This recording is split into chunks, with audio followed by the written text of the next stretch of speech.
Paper देने के बाद जैसे पेपर दिया होगा या देखा होगा, सरसरी नजरों से देखे तो कोई ये भी कह सकता है कि एक महीने में पढ़ तो ही मेरा 35 सही हो गया, 40 सही हो गया, थोड़ा सो पढ़ तो 60 हो जाता, मेरा प्री में हो जाता। तो ऐसा हर पेपर में ही लगता है, चाहे आप कोई पेपर देखे आना ऐसा लगता है। इसलिए लगता है कि 10 में से 2 या 3 क्वेश्चन वो ऐसे देता है जो सबको आते हैं, सब।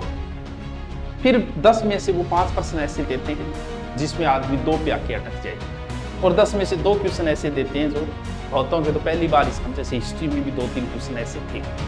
एक लंबी तैयारी ही आपको सिलेक्शन का आधार है, सिलेक्शन नहीं पाएगी। लंबी तैयारी 1-2 महीने से अगर तो की वैल्यू ही क्या रह सकती है। कोहिनूर हीरो की इसलिए वैल्यू है कि वो एक ही है, जगह जगह कोहिनूर ही कोहिनूर होते, हर घड़ी में एक कोहिनूर पड़ा होता। एक मेरी जेब में होता, क्लास में पढ़ाते समय मैं भूल जाता, एक बाहर पड़ा होता, तो कोहिनूर की कभी कोई वैल्यू नहीं होती। जब हर गली में ही नौकरी वाले हो गए तो फिर नौकरी की काय की वैल्यू रह जाए। जैसे बहुत सारी छोटी छोटी नौकरियों की आजकल वैल्यू खत्म हो, बड़ी नौकरियों की थोड़ी बहुत वैल्यू बची है। क्यों? क्योंकि वो जल्दी से तो आरए जैसी नौकरी अगर आप 1 महीने 2 महीने में सोच रहे हो तो शायद थारो भोड़पणो है, लेकिन फिर भी 2 महीने जिसने अच्छी तैयारी की है वो अच्छा स्कोर कर सकता था इस पेपर में।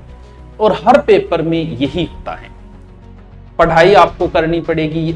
अगर पेपर समय पे होते रहे तो बहुत सारों का भेद भी खुलता रहे,